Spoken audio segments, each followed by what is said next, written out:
What if the person you devoted your life to, the child you nurtured, protected, and loved unconditionally, one day turned away from you? There is no pain quite like the pain of being rejected by your own child in old age. It's not just the absence that hurts, it's the silence, the unanswered calls, the growing distance that feels like an open wound. After years of sacrifice, of late nights worrying, of giving them everything you had, you now find yourself pushed aside, ignored or forgotten. And so the questions come, one after another. How did it come to this? Was it something I did? Did I not love enough? Or did I love too much? The weight of these thoughts is unbearable, and in the stillness of your days, they echo louder than ever.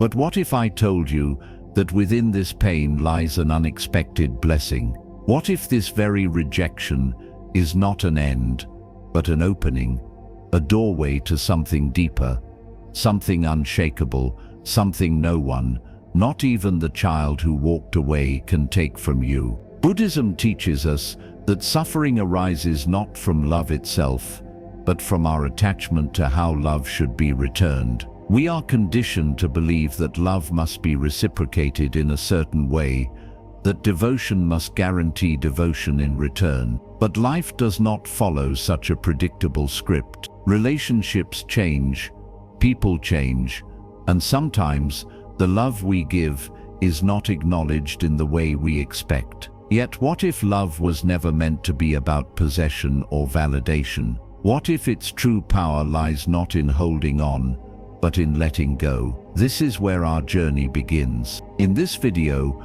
we will explore how rejection, painful as it may be, can become a path to liberation, how you can find peace even in the midst of loss, and how, through the wisdom of Buddhist philosophy, you can transform sorrow into strength, attachment into freedom, and loneliness into a profound sense of self-discovery. Stay with me, because what you are about to hear may just change the way you see rejection forever. Let's walk this path together, toward healing, toward clarity, and toward a love that sets us free. The illusion of attachment. Buddha taught us that attachment is the root of suffering. From the moment our children are born, we become attached, not just to their presence, but to an idea, the idea that they will always love us, always need us, always reciprocate the sacrifices we made. But life does not follow a script. Relationships change, and expectations are often the birthplace of suffering. Imagine holding a handful of sand. The tighter you grip it, the faster it slips through your fingers. But if you hold it gently, it remains. Love, too, is like sand. It cannot be forced. If a child walks away, is it truly love that has left? Or was it merely our expectation of how love should be? There is an old Buddhist parable about a wise monk and a grieving father. The father had spent years providing for his son, ensuring that he had everything he needed to succeed. But as the son grew, he drifted away, first emotionally and then physically, leaving his father feeling abandoned and heartbroken. One day, the father approached the monk, his face lined with sorrow, and asked, "Why does my son no longer love me? Did I not give him everything?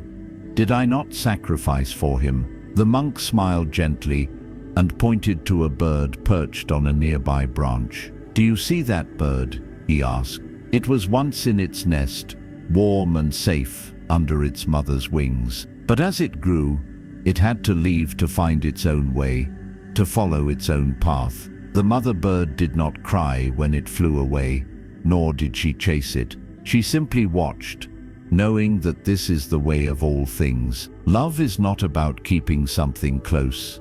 It is about allowing it to be free." The father listened but could not accept the words.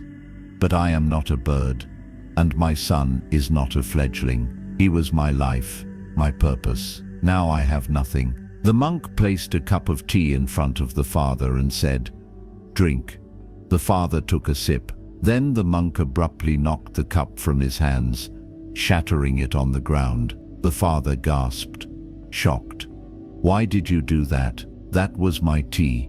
The monk calmly replied, "You mourn the cup, but was it ever truly yours? You held it for a moment, enjoyed its warmth, but it was never something you could keep forever. The moment you held it, it was already destined to break. This is the nature of all things. Attachment tricks us into believing that we own the things we love, that they are extensions of us, that they should remain as we wish them to be. But in reality, everything, relationships, possessions, even our own bodies, is temporary.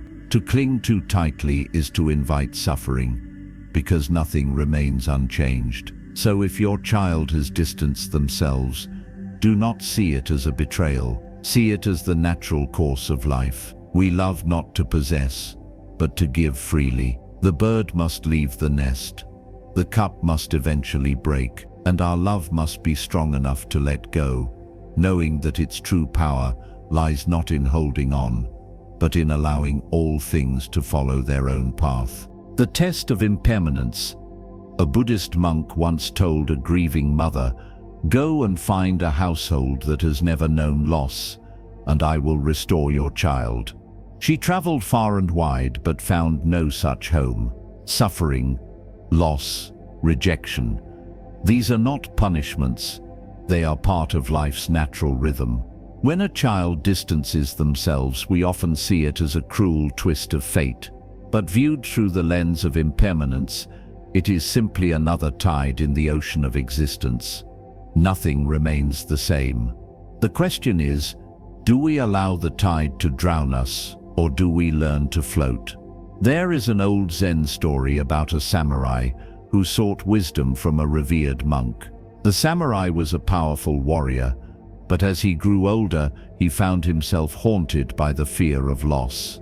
The loss of his strength, his reputation, and most painfully, the loss of his son, who had left home and never returned. Racked with grief and resentment, he traveled to a distant monastery, desperate for an answer. When he arrived, the monk listened to his sorrow in silence. Then, without a word, he led the samurai to a garden filled with cherry blossoms. The petals, soft and pink, swayed in the wind, some still clinging to the branches, others drifting to the ground. The monk gestured toward the fallen petals and said, "Tell me, mighty warrior, do you grieve for these blossoms?" The samurai frowned, confused. "Of course not. That is their nature. They bloom, they fall, and they return to the earth." The monk nodded. "And yet when your own son moves as the wind guides him, you call it suffering. You do not cry for the petals because you understand their impermanence. But can you not see? All things, your strength, your legacy, even the love you hold, are like these blossoms." The samurai stood motionless. The monk continued, "The river does not mourn the water that passes, it only flows forward. The tree does not cling to its leaves, it lets them fall, trusting that new ones will come. Why then do you suffer over what has changed, instead of embracing what remains?" In that moment, something shifted within the samurai. The weight on his heart did not vanish, but he understood attachment to what once was had blinded him to what still is. His son's absence did not erase the love that had existed, it simply transformed it, as all things must. Impermanence is not a curse, it is a gift. It reminds us that nothing is truly lost, only changed. The child who once clung to our hands may one day walk a different path, but that does not diminish the journey we shared. Love is not measured by its permanence, but by its presence in the moment. And so when the tides of life shift, we have a choice. We can resist and drown in sorrow, or we can surrender, trusting that just as the cherry blossoms return in the spring, new joys, new understandings, and new forms of love will come to us, if only we open our hearts to them. Turning rejection into liberation. To be rejected is painful, yes, but what if it is also an invitation? An invitation to rediscover ourselves beyond the role of a parent. Many spend their whole lives living for their children, defining their worth by their presence. But who are you when no one needs you? Who are you when the noise of obligation fades? This is not a loss, it is a beginning. A chance to step beyond the identity of mother or father and embrace the fullness of being. It is an opportunity to cultivate self-love, the kind that is not dependent on anyone else's recognition. There is a story of an old woman named Una who had spent her entire life devoted to raising her son. She worked tirelessly, sacrificing her own dreams, her own needs, just to ensure that he had everything. But as time passed and her son grew into a man, he became distant. He stopped calling as often.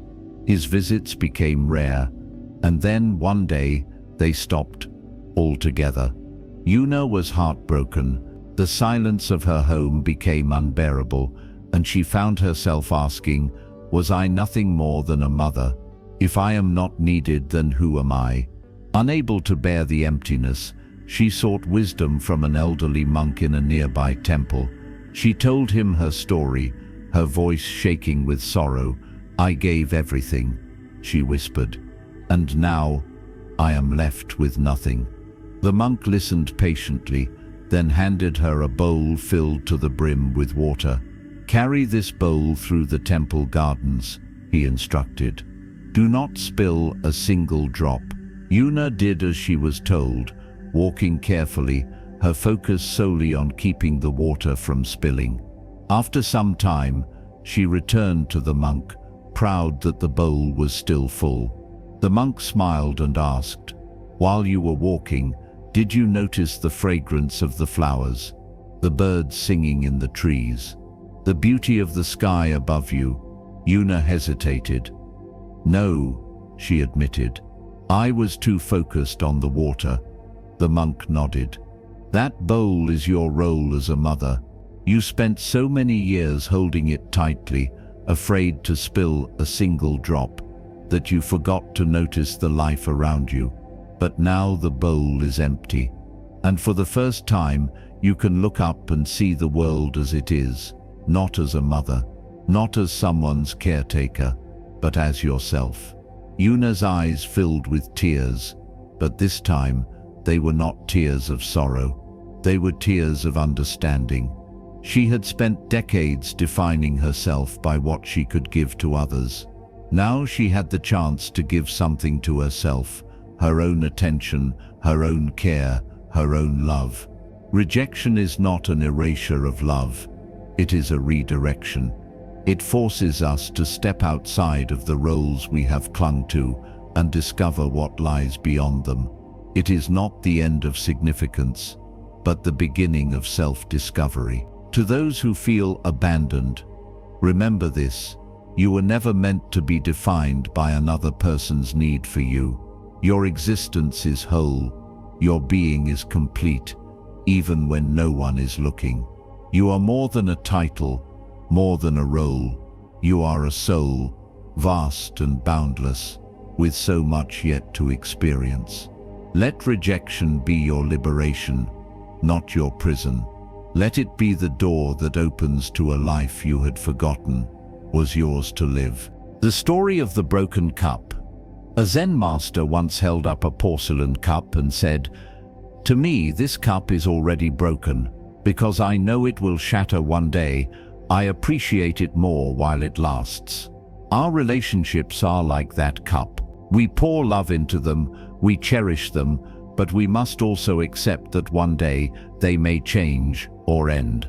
Not because we failed, but because that is the nature of all things. Love without attachment is the highest form of love. It says, "I give freely without expectation." There was once a devoted father named Haru who had a deep bond with his only son. From the moment the boy took his first steps, Haru was there to catch him. When his son fell ill, Haru stayed awake through the night, whispering words of comfort. And when the boy grew into a man, Haru supported his every endeavor, believing that his love would be returned in kind. But life is not a ledger where love is measured and repaid. As the years passed, his son became consumed with his own life, his own family, his own path. The calls became infrequent, the visits even rarer, and then one day, they simply stopped. Haru, once so full of purpose, felt abandoned. His heart ached with questions. Did he love me? Did he forget all that I had given? Was my love not enough? Desperate for understanding, Haru sought wisdom from a Zen master.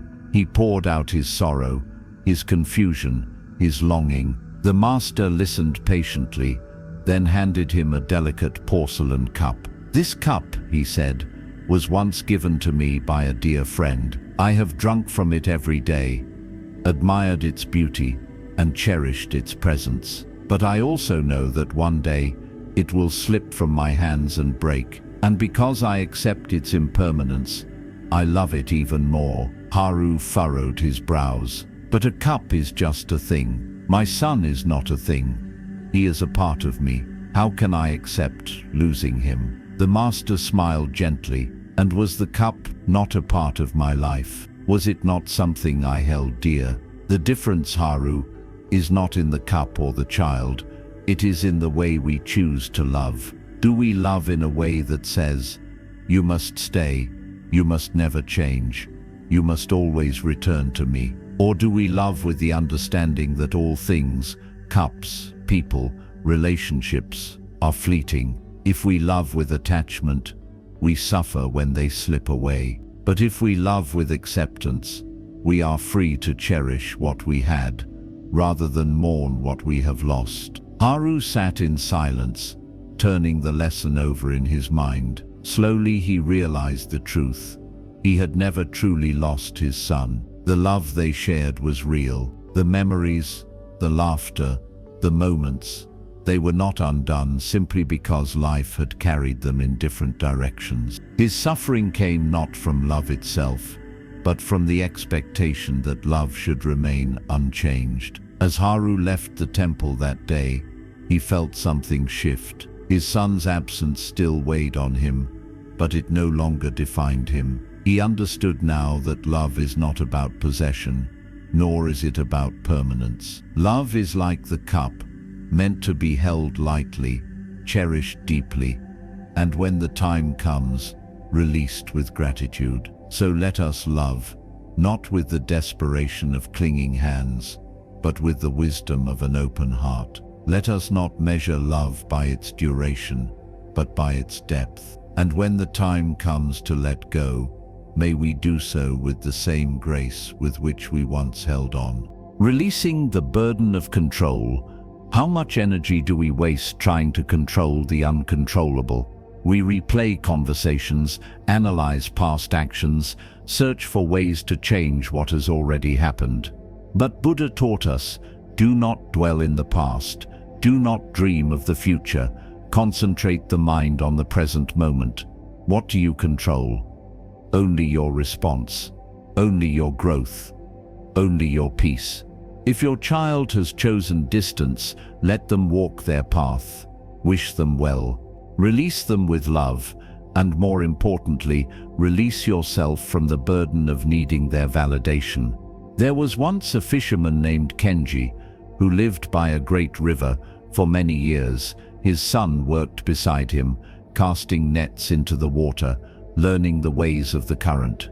Kenji had always assumed his son would take over the family trade, that they would spend their days together in the familiar rhythm of the river. But one day, his son came to him and said, "Father, I must leave. I want to see the world beyond this river." Kenji's heart clenched. "The river is our life," he protested. "Everything we need is here. Why would you abandon it? Why would you abandon me?" But his son only bowed his head and said, "I must follow my own path." Kenji was devastated. He had spent years teaching his son, providing for him, shaping him into the man he had become. And yet, none of it had been enough to make him stay. For months, Kenji stood by the river, watching the boats drift past, wondering what he could have done differently. He played their last conversation over and over in his mind, searching for the moment he could have said something, done something, to change his son's heart. One evening, an old monk came to the riverbank and found Kenji staring into the water. "What troubles you?" the monk asked. Kenji sighed. "I have lost my son. He has gone to chase the world, leaving me behind. Every day, I wonder what I could have done to make him stay." The monk picked up a handful of sand and held it in his open palm. "If I keep my hand open, the sand rests peacefully.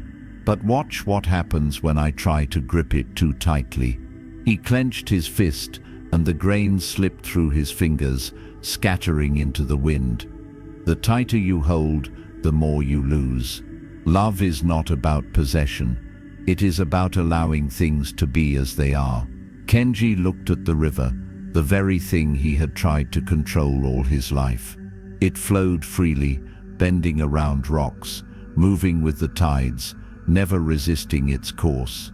And yet, it remained. The river did not chase the water that left its banks. It simply continued on, full and abundant, just as it always had.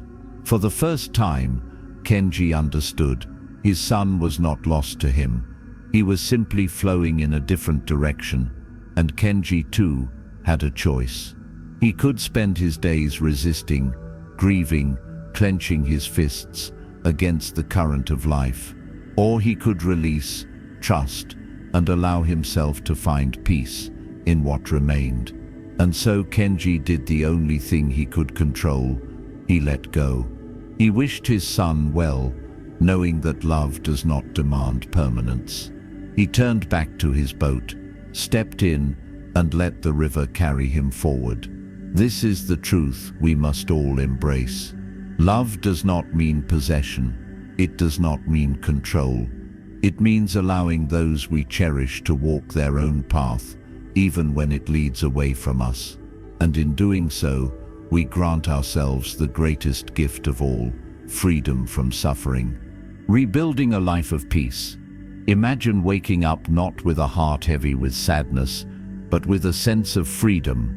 Instead of measuring your days by someone else's choices, you fill them with meaning, walking in nature, practicing mindfulness, finding joy in the simple act of being. This is the ultimate liberation, not needing anyone to complete you, because you are already whole.